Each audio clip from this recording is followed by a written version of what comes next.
আম্মাজান সাদের উপর থেকে তাকায় তিনি দেখতেন কেমনে রাখাল ছাগল রাখালি করে। আম্মাজান সাদের উপর থেকে দেখেন আমার নবী পাথরে হেলান দিয়া বসা, আর নবীর মাথার উপরে একটা মেঘের টুকরা ছায়া দিতেছে। আরবের মরুভূমির ভিতরে এত গরম, নবীর মাথার উপরে একটা আবর ছায়া দিয়ে রাখছি, আর নবী কি দুইটা সাপ, বড় বড় সাপ নবীজির পাশে আইসা ফনা দিয়া এইভাবে নবীরে বাতাস করতেছে। আম্মাজান তাকায়া দেখছেন কুয়ার কাছে গেছেন নবীজি ছাগলগুলির পানি পান করানোর জন্য। কুয়ার মধ্যে বালতি ফালায়া পানি আইনা মানুষ ছাগলকে পানি পান করায়, কিন্তু আম্মাজান ছাদ থেকে তাকায় দেখেন রাখাল, আমার রাখাল যখন এই কুয়ার কিনারায় গেল কুয়ার পানি অটোমেটিক উপরে উঠে গেল, বালতি ফালাইতে হয় নাই, আর ছাগলগুলি যাইয়া পানি পান করে ভদ্র মানুষের মতো বসা। মক্কার ধনী মহিলা নবীর দরজার সামনে যখন হাজির, নবীজির চাচা আবু তালিবের দরজার সামনে হাজির। আবু তালিব ডাক দিয়ে কয়, খাদিজা তুমি মক্কার এত বড় একজন ধনী মহিলা, আমার দরজার সামনে তুমি দাঁড়ায় কি করো? খাদিজা বলেন, আমি আপনার কাছে ভিক্ষা চাই। নবীজির চাচা আবু তালিব কোন, আপনি আমার কাছে ভিক্ষা চান, আমি আপনারে কি ভিক্ষা দিব? আপনি তো মক্কার মানুষকে সাহায্য করেন, সবাই তো আপনার কাছ থেকেই সাহায্য নেয়, আমি আপনারে কে সাহায্য করব? আমার কাছে তোমাকে দেওয়ার মতো কি আছে? আম্মাজান খাদিজাতুল কুবরা রাদিয়াল্লাহু তাআলা আনহা বলে, চাচা গো আপনার কাছে দেওয়ার মতো আছে, সেটা হলো আপনার ভাতিজা মুহাম্মদ। আপনার ভাতিজা মুহাম্মদের সাথে আমাকে বিয়ে পড়ায়া দেন, আমাকে কি আপনার ভাতিজার বউ বানায়া আপনার বাড়ির উঠানটা ঝাড়ু দেওয়ার সুযোগ দিবেননি? এই কথা বলতেই চাচা বলতেছেন, খাদিজা তাহলে আমার ভাতিজা মুহাম্মদের সাথে আমি একটু পরামর্শ করে নেই। নবীজির কাছে চলে গেলেন নবীর চাচা আবু তালিব, যায় বলতেছে, ভাতিজা সুযোগ সব সময় আয় না, মক্কার সবচেয়ে ধনী মহিলা খাদিজা বাবা আমার দরজার সামনে হাজির, তোমাকে আমার কাছে ভিক্ষা চাই, ভিক্ষা। বাবার একটু কও তুমি রাজি নি, রাজি হয়ে গেলে আমাদের কপাল খুলে যাবে, আমাদের আর কোনো অভাব থাকবে না রে বাবা। ক না বাবা তুই রাজি নি? আল্লাহর নবী কয়, চাচা তুমি কি রাজি নি? আবু তালিব কয়, হ বাবা আমি এক পায়ে রাজি, তুমি খালি একটু রাজি হইলেই চলে। আল্লাহর নবী কয়, হ চাচা আমিও রাজি, তবে শর্ত হলো তিনটা। শর্ত কয়টা? একটু জোরে বলেন কয়টা? নবীজির চাচা আবু তালিব চলে গেলেন আম্মাজান খাদিজাতুল কুবরার কাছে, যায় বলতেছেন, খাদিজা আমার ভাতিজাও রাজি, আমিও রাজি, তবে আমার ভাতিজার শর্ত দিছি তিনটা, মানবাইনি। আম্মাজান বলেন, শর্ত তিনটা না 99টাও আমি মানতে রাজি, 99টাও আমি মানতে রাজি, আমি মানতে রাজি। আমার নবীর উপরে এত ফেদা তিনি কেমনে হলেন? কারণ নবীজি আম্মাজান খাদিজাতুল কুবরার আন্ডারে চাকরি করছেন, ওনার ব্যবসা পরিচালনা করেছেন। আম্মাজান দেখেছেন নবী যখন তার ছাগল রাখালি করে, আম্মাজান সাদের উপর থেকে তাকায় তিনি দেখতেন কেমনে রাখাল ছাগল রাখালি করে। আম্মাজান সাদের উপর থেকে দেখেন আমার নবী পাথরে হেলান দিয়া বসা, আর নবীর মাথার উপরে একটা মেঘের টুকরা ছায়া দিতেছে। আরবের মরুভূমির ভিতরে এত গরম, নবীর মাথার উপরে একটা আবর ছায়া দিয়ে রাখছি, আর নবী কি দুইটা সাপ, বড় বড় সাপ নবীজির পাশে আইসা ফনা দিয়া এইভাবে নবীরে বাতাস করতেছে। আম্মাজান তাকায়া দেখছেন কুয়ার কাছে গেছেন নবীজি ছাগলগুলির পানি পান করানোর জন্য। কুয়ার মধ্যে বালতি ফালায়া পানি আইনা মানুষ ছাগলকে পানি পান করায়, কিন্তু আম্মাজান ছাদ থেকে তাকায় দেখেন রাখাল, আমার রাখাল যখন এই কুয়ার কিনারায় গেল কুয়ার পানি অটোমেটিক উপরে উঠে গেল, বালতি ফালাইতে হয় নাই, আর ছাগলগুলি যাইয়া পানি পান করে ভদ্র মানুষের মতো বসা। ছাগল যেখানে মানুষের কথা শুনে না, সেই ছাগলগুলা আমার নবীর সামনে ভদ্র তার সাথে বসা আছে। একটু জোরে আওয়াজ দিয়া কোন সুবহানাল্লাহ। এতে আম্মাজান পাগল, এজন্যই নবী কই, চাচা আমি রাজি আছি, তবে শর্ত তিনটা। নবীজি বলতেছেন আমার 1 নাম্বার শর্ত হলো এক নাম্বার শর্ত হলো আপনার যত সম্পদ আছে, নবীজির চাচা আবু তালিব কানে কানে যায় কয় ভাতিজা একটু কয়ে দিবা সব সম্পদ আমার তোমারে দিয়া লাইতো, তাহলে আমাদের আর অভাব থাকবে না। নবী কই চাচা রাখেন না, আমার কথাটা শেষ হোক। নবী কইতেছেন আপনার যত সম্পদ সব সম্পদ মক্কার গরিব মানুষদের ভিতরে বিলায়া দিতে হবে। সুবহানাল্লাহ, জোরে কন্যা। নবীজির চাচা আবু তালিবের মন খারাপ হয়ে গেল, কানে কানে গিয়া কয় ভাতিজা কি কইছো, 2 নম্বর শর্তটা একটু কইও। শর্ত তো 3টা না, 2 নম্বরটা একটু কইও। নবী কয় ঠিক আছে চাচা। আল্লাহর নবী 2 নম্বর শর্ত লাগায় দিলেন, আপনার যত বাড়ি আছে মক্কায়, যত বাড়ি সবগুলি বাড়ি যাদের বাড়ি নাই তাদেরকে দিয়া দিতে হবে। আম্মা জান খাদিজা বলেন আমি সব মানি, সম্পদ বিলায় দিব, বাড়িঘর গরিব দুঃখী মানুষকে দিয়া দিব। নবীজির চাচা আবু তালিব কাছে যায় কয় বাবা বাবা, ও আব্বা একটা শর্ত আর মাত্র বাকি আছে বাবা, এটা অন্তত কইস রে বাবা। 3 দিন 4 দিন চলে যায়, চলায় আগুন জ্বলে না বাবা, মাত্র রইছে একটা শর্ত কইস বাবা, একটু গাড়ায় কইস। আল্লাহর নবী রহমতের নবী 3 নম্বর শর্ত লাগায়া দিলেন, আমাকে যদি আপনি বিয়ে করতে চান, যদি আপনি আমার কাছে বিয়ে বসতে চান, তাহলে 3 নাম্বার শর্ত হলো আমি আপনাকে নিয়ে একটা খেজুর পাতার ঘরের মধ্যে তোমাকে নিয়ে থাকবো। এই ঘরের ভিতরে হয়তো কখনো চুলায় আগুন জ্বলবে না, 3 দিন সপ্তাহ চলে যেতে পারে, চুলায় আগুন জ্বলবে না, অনাহারে থাকা লাগতে পারে। যদি তুমি এই অবস্থায় পড়ো, আহু শব্দ মুখ থেকে বলতে পারবা না, মানতে পারবা কিনা একটু কও। আম্মাদান সাথে সাথে চোখের পানি সাইরে বলেন, মুহাম্মদ আমি তোমাকে পাওয়ার জন্য 1 মাস 2 মাস না, জীবন অনাহারে থাকতে রাজি। উলফত মে তেরি ওয়াইস কৌনাইন মুখতার খুদা তুমকো বানায়া, কৌনাইন মুখতার খুদা তুমকো বানায়া, উম্মত কা নিগাহবান খুদা তুমকো বানায়া, उम्मत का निगाहबान खुदा तुमको बनाया। मौला मेरा आका मेरा रहमत की नबी है, तजदार मदीना है तुम्हारे अरबी है, तजदार मदीना है तुम्हारे अरबी है। একটু জোরে সুরে কোন আল্লাহু আকবার। তাহলে সাহাবায়ে কেরাম দুনিয়া নিয়ে প্রতিযোগিতা করতেন না, আখিরাত নিয়ে প্রতিযোগিতা করতেন, সবক শিখেছেন নবীর কাছ থেকে, ঠিক কি না? সুযোগ ছিল আল্লাহর নবী মুহূর্তের ভিতরে তিনি মক্কার সবচেয়ে ধনী হয়ে যাইতেন। মক্কার মানুষরা কয় খাদিজা তুমি অত সুন্দরী, তুমি এত ধনী, তুমি মুহাম্মদরে কেমনে বিয়া করলা, তোমার সাথে কি মুহাম্মদের মিল খায়নি? তখন আম্মাজান বলতেছেন আচ্ছা আমার স্বামীর সাথে আমার মিল খায় না, তো আচ্ছা ঠিক আছে একটু কও তো দেখি আমার স্বামীর কোন জিনিসটা নাই, তার চরিত্র। কয় না চরিত্র খুব ভালো, দেখতে? কয় না দেখতে তো আলহামদুলিল্লাহ এমন কয়জন আছে। কয় তারপরে হ্যাঁ তার বংশ? কয় না তাও ভালো, মক্কার সবচেয়ে দামি বংশ। কত নাই কি? কই পয়সা নাই।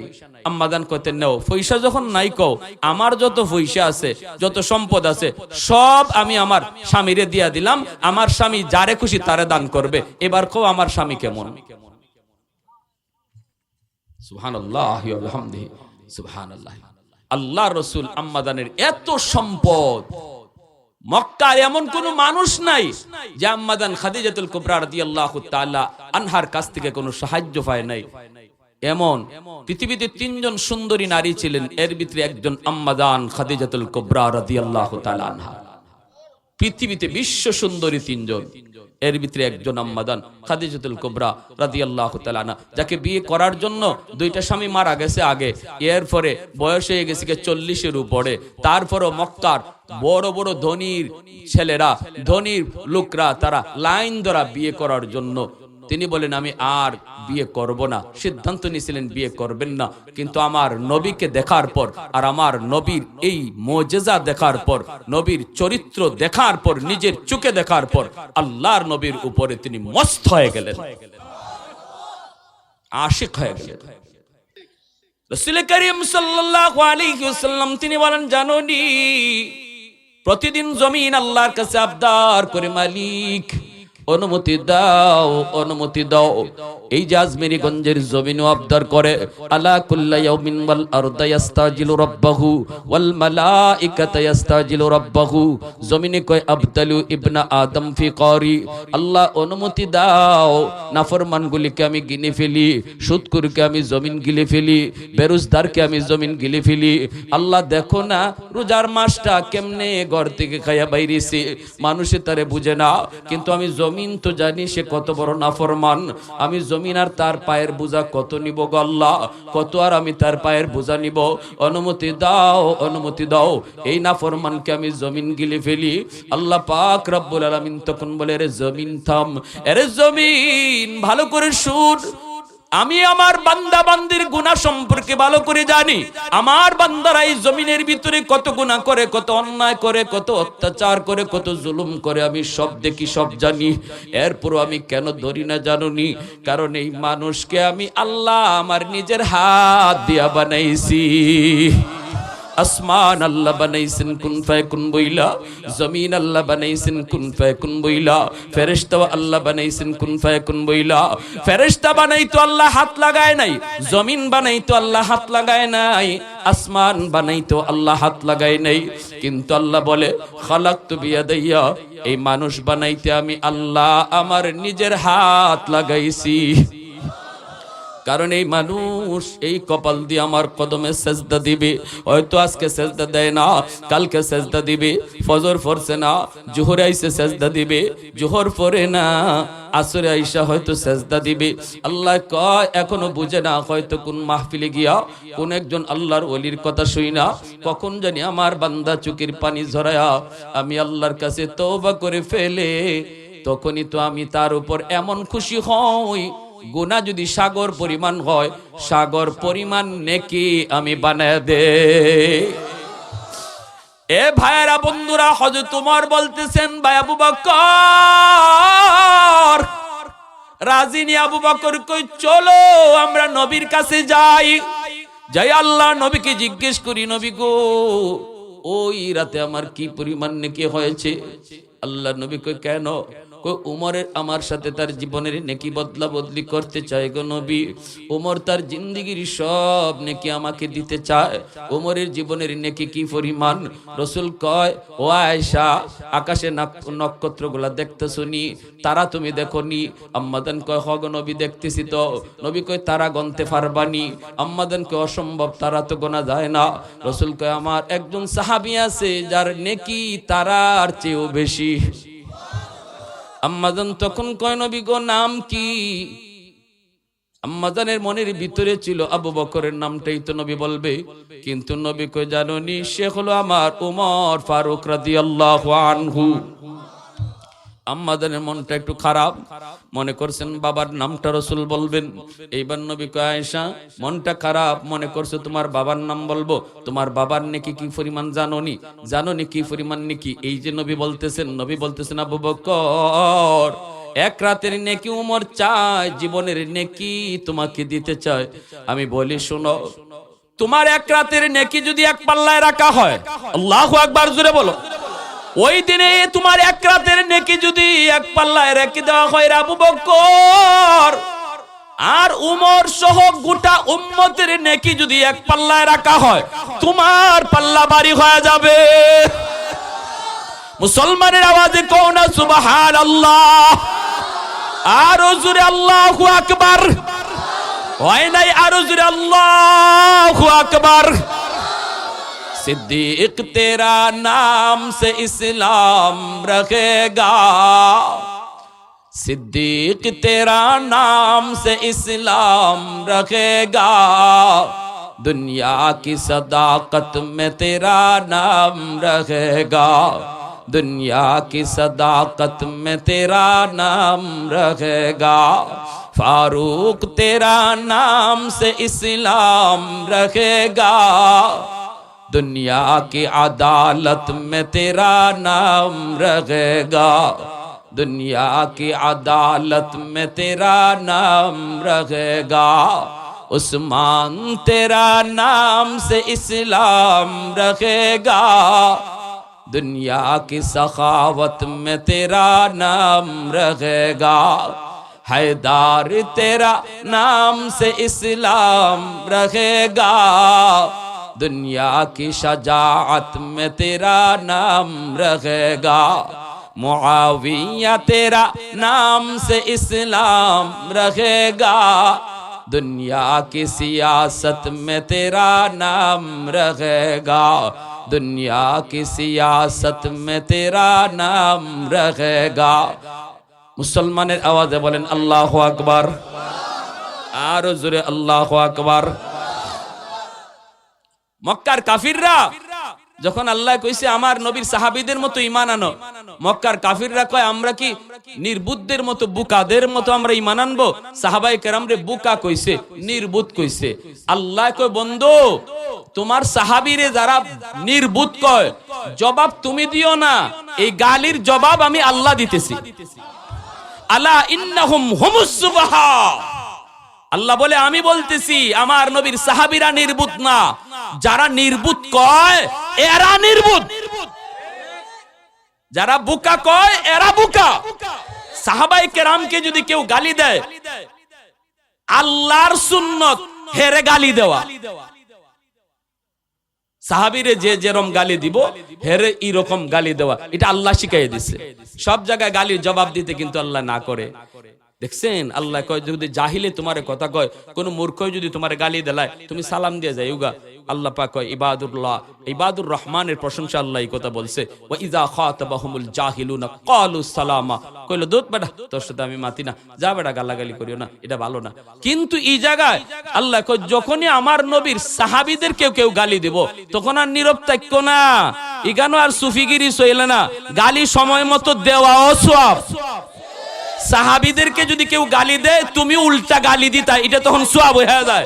আল্লাহ রাসূল সাল্লাল্লাহু আলাইহি ওয়াসাল্লাম বলেন ইযা রাআইতুমুল্লাযীনা ইয়াসুবুনা আসহাবি ফাকুলু লানাতুল্লাহি আলা শাররিকুম, তোমরা যদি দেখো আমার নবীর সাহাবীদেরকে কেউ মন্দ বলে তোমরা কইও তোর উপরে আল্লাহর লানত পড়ুক। এটা আমার রাসূল বলছেন, তুমি পরিষ্কার জবাব দিয়া দিও তোর উপরে আল্লাহর লানত পড়ুক। তাহলে এই ব্যাপারে আল্লাহও ছাড় দেয় নাই, নবীও ছাড় দেয় নাই। হ্যাঁ, আল্লাহ ছাড় দেয়, নবীও ছাড় দেয় নাই। আল্লাহ যেখানে নবীর সাহাবীদের উপরে রাজি হয়ে গেল, তুমি কটাই আর মজাই কোত্থেকে আসলা নবীর সাহাবীদের উপরে রাজি হইতে পারলা না?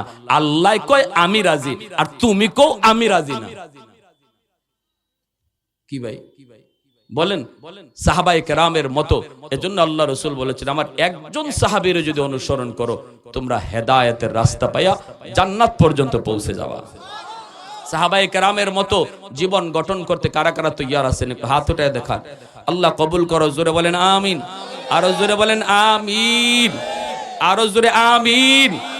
প্যারে হাজিরিন, তারা ছিলেন নরমের জায়গায় নরম, গরমের জায়গায় সাহাবায়ে কেরাম নরমের জায়গায় নরম, গরমের জায়গায় আবু বকর সিদ্দিক গরম না নরম? আবু বকর সিদ্দিক হ্যাঁ নরম, নরম সাহাবী। আর হযরত উমর, ওরে আল্লাহ এটা তো সবাই জানেন, হযরত উমর নরম না গরম? হযরত উমর যে রাস্তা দিয়া যাইতেন শয়তান এই রাস্তা দিয়া আইতোই না। শয়তানে কইতো আল্লাহ তার হাতে যেভাবে তলোয়ার খোলা থাকে কোন দিন যে আমি বাটে পড়ি। এজন্য যদি দেখে হে আজিমগঞ্জের রাস্তা দিয়ে হযরত উমর আয়, হে বান্নার সঙ্গে রাস্তায় যায় ইবলিসে। এজন্য আল্লাহ রাসূল সাল্লাল্লাহু আলাইহি ওয়াসাল্লাম একদিন নবী এক জায়গায় দাঁড়ায় রয়েছেন, নবীরে দেখেও মহিলা ডুল বাজানি বন্ধ করে না। এক মহিলা ডুল বাজায়, আল্লাহ রাসূল দাঁড়ায় রয়েছেন তাও ডুলই বাজায়। কিন্তু যেই হযরত উমর আসতেছেন দেখেই সাথে সাথে ডুল বাজানি বন্ধ। তো হযরত উমর আসছেন পরে আল্লাহ রাসূল মুস্কি হাসতেছেন। হযরত উমর বলেন ইয়া রাসূলুল্লাহ হাসেন কেন? নবী কই বেটির পাশে হাসি। আমি নবী এতক্ষণ ধরে খাড়াই রইছি এর খবরই নেই, হে ডুল বাজায় ওই। আর যেই তোমারে দেখছে আইতেছো সাথে সাথে হে ফেরেশতা। এই জন্য আসি। হযরত ওমর গরম হয়ে গেছেন, কি হযরত ওমর মহিলারে কিছু কইবেন, তুই আমার এদিকে বাজনা বাজানি বন্ধ করলি, অথচ আমার রসুল দাঁড়াই রয়েছে, তুই বাজনা বাজানি বন্ধ করলি না। হযরত ওমর খালি এই কথাটা কইবেন, রসুল করে ওমর খারাও, কিছু কইও না, মহিলার দোষ না। আল্লাহু আকবার, জোরে কর না। হযরত ওমর বলে, ইয়া রাসূলুল্লাহ, মহিলার দোষ না মানে? বলে, হ্যাঁ মহিলার দোষ না। বলে, তা কার দোষ? রসুল কয়, এতক্ষণ পর্যন্ত মহিলার সাথে শয়তান আছিল, তোমারে দেখে শয়তান গেছি গিয়া। আল্লাহু আকবার, জোরে কর না। তোমারে দেখকেও শয়তান ভাগছে, এজন্য মহিলার দোষ না। তোমারে দেখলে শয়তান নিবায় থাকেই না। আর হযরত আবু বকর সিদ্দিক তিনি ছিলেন নরম। এই নরম সাহাবী একবার গরম হয়ে গেছেন গা, আমার রসুলকে গালি দিয়া বসছে একটা, সাথে সাথে হযরত আবু বকর সিদ্দিক এর গালের মাঝে এমন জোরে চর মারছেন, পাঁচ আঙ্গুলের দাগ বয়ে গেছি গা। এই ইহুদি কয়, আবু বকর তুমি আমারে মারছো? আমি মারছি গেলে লাগি বুঝোস না, এতক্ষণ তুই আমারে গালি দিলে জবাব দেই নাই, আমার বাপ তুললে গালি দিছ, তাও আমি মাথা নিচে দিয়ে চলে যাই, তুই আমার রসুলকে গালি দিয়া দিবে আর আমি না শূন্য না হুনার বান্দরে চলে যাই, আমি কের মুসলমান? ঠিক কিনা, জোরে কোন? এই বাংলাদেশের যুবক, আজমিরিগঞ্জের যুবক, এখন তো নামাজ কাজা হইতে পারে অনেক সময় অবহেলায়, কিন্তু রসুলকে যদি কেউ গালি দেয়, নবীর সাহাবীদেরকে যদি কেউ মন্দ বলে, এই জায়গায় যুবকরা একটু হাত উঠায় বলো, কেউ ছাড় দিতে রাজি নাই ইনশাআল্লাহ।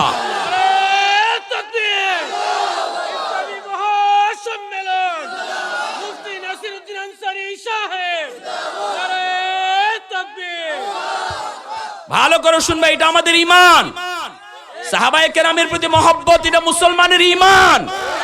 এখানে কোনো সার নাই, নবীর প্রতি মহব্বত ঈমান।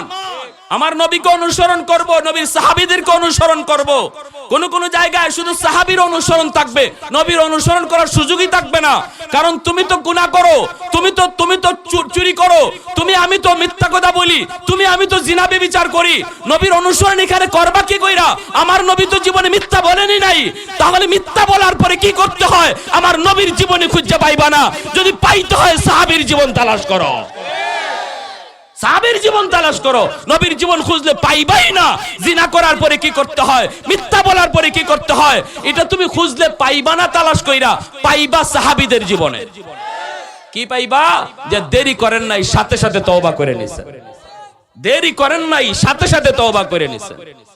প্যারে হাজিরিন, এজন্য বলতেছি ঈমানটাকে নির্ভেজাল বানাবো, আল্লাহ এবং তার রাসূলের সাহাবায়ে কেরামকে অন্তর থেকে ভালোবাসবো। আবু বকর সিদ্দিক যখন মারছেন, সাথে সাথে হে কয়, আমি নবীর কাছে বিচার দিমু। গেছি গেল রাসূলের কাছে, রাসূলের কাছে গিয়া কইতেছে, মুহাম্মদ তোমার আবু বকর আমারে মারছে। রাসূল কয়, আবু বকরে মারছে? মনে হয় নামটা ভুল কইতেছো, উমর হইব, উমর। কারণ উমরের এরকম অভ্যাস আছে পিটাপিটি করা। আমার আবু বকর তো এরকম না। জি না, আপনার নরম সাহাবী গরম হইছে। আল্লাহ রাসূল কয়, কেন?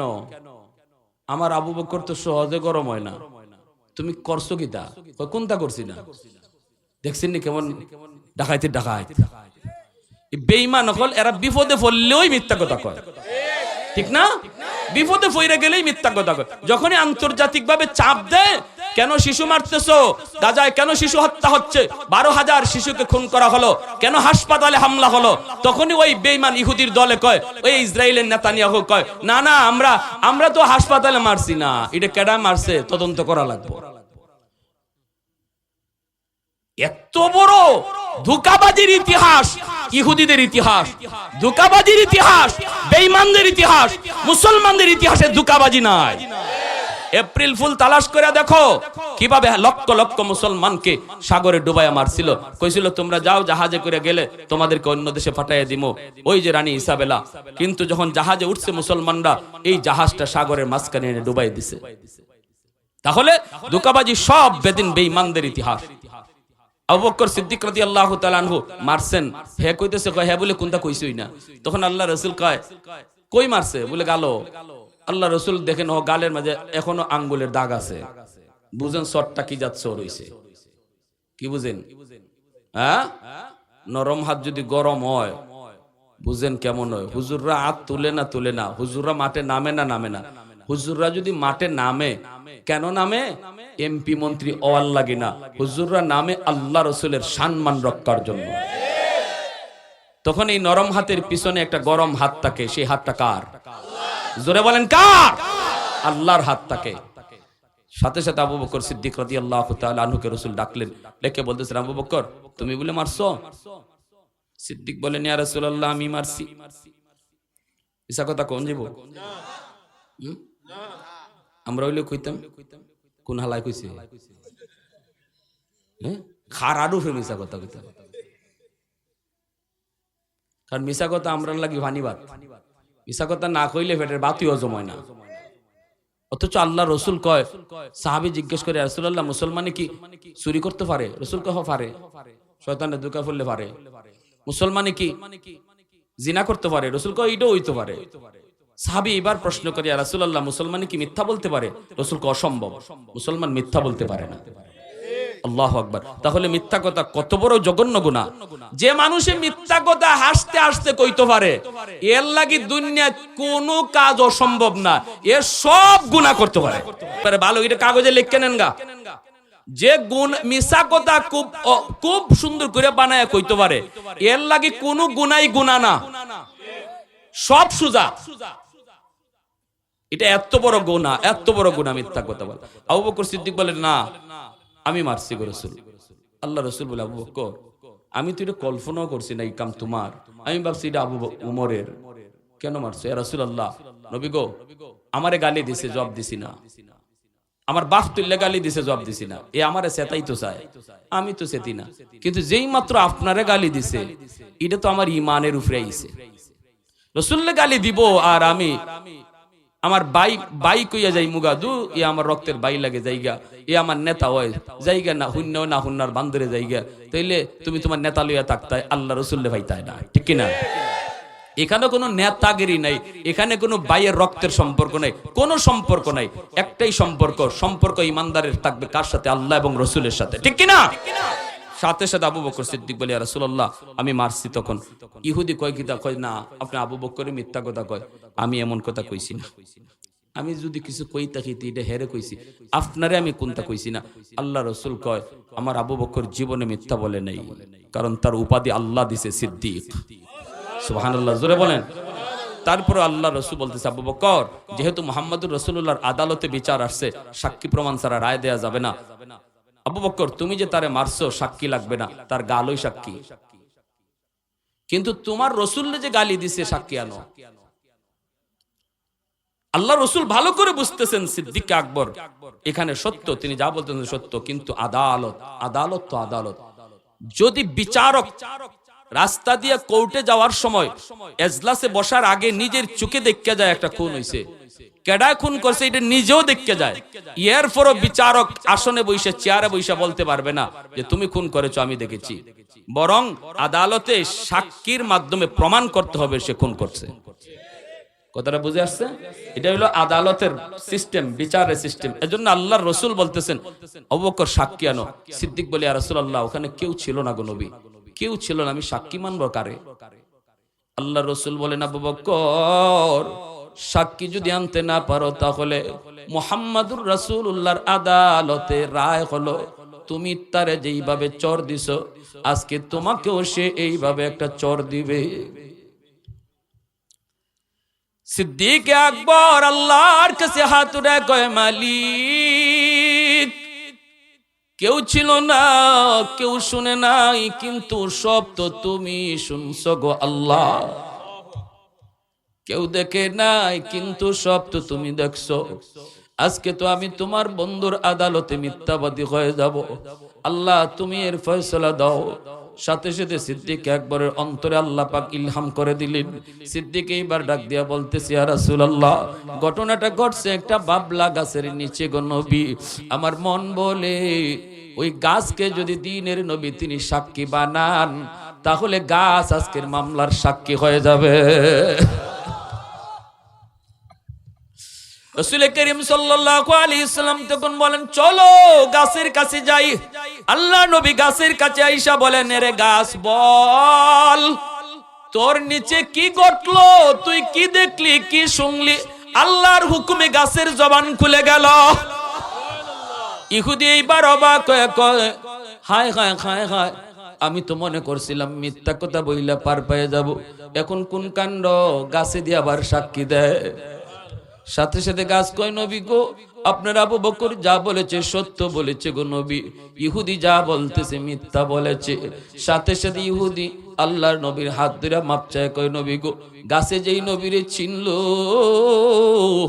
আমি নালায়েক নবীরে চিনলাম না, এই মুহূর্তে আমাকে কালেমা পড়ায় মুসলমান বানায় দেয়।